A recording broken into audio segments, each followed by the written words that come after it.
যদি, তাপস ঘোষ। যদি দেখো কোথাও আগুন জ্বলছে নিভে যাওয়ার আগে, সেখানে যেও, কিছু জ্বালানি দিও। যদি কখনো শোনো কোনো অচেনা সুর, ক্ষণিক দাঁড়িয়েও বোঝার চেষ্টা করো তারের রণন কি কথা বলছে। যদি দেখো ঝর্ণা প্রায় মৃত, তার কাছে একটু থেমো, জিজ্ঞাসা করো শুকিয়ে যাওয়ার কারণ।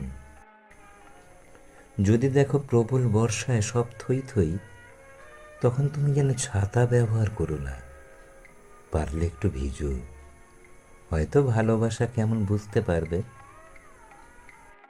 যদি পথে আধার নামে, কালো অন্ধকারকে একবার মেখে নিও সারা শরীরে, দেখবে প্রেমের পিছন পিঠে কত রক্ত জমাট বেঁধেছে।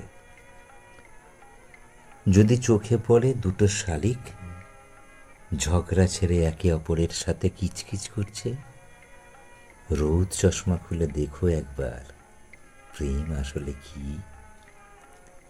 ইট কাঠ পাথরে প্রেম নেই, নেই কোনো যান্ত্রিক দম্ভে। এখানে বিলাসিতা আছে, তবে সেটা ভালোবাসার। একবার পথ পাল্টালে শুনবে বুকের মাঝে যন্ত্রণার সুর কতটা করুণ।